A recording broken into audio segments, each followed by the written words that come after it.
সেটাই তো বাসায় যদিও মুরব্বীরা নেই, তো নানুকে মিস করছি।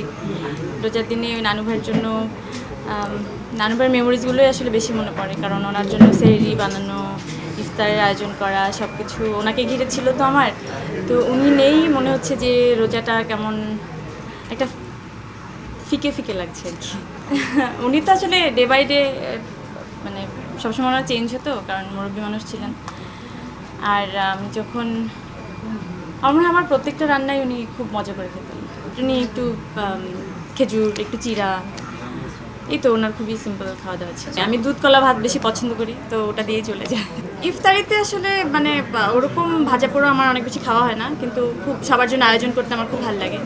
মাসালা, মিল্ক ও পিৎজার সাথে thin and crunchy biscuit fit biscuit, যখন তখন ইটিং, যেখানে সেখানে ফিটিং।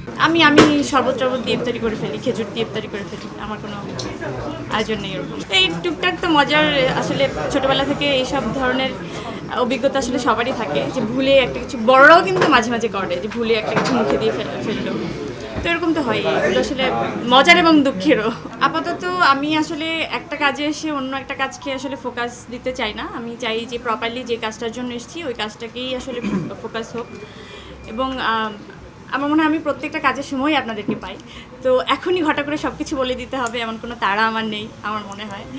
তো ইনশাআল্লাহ আপনাদের সবসময় পাবো। সবগুলো আমার না হলেও কি, আমাদের সিনেমা, তো আমাদের ইন্ডাস্ট্রির সিনেমা, তো আমার মনে হয় যে প্রত্যেকটা সিনেমাই ভালো করুক, ব্যবসা সফল হোক, কারণ এটা খুবই দরকার, মানে এখন ইন্ডাস্ট্রির জন্য খুবই দরকার।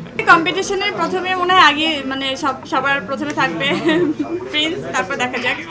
কিন্তু আমি চাই সবগুলোই পরপর সবাই সিনেমাগুলো দেখুক।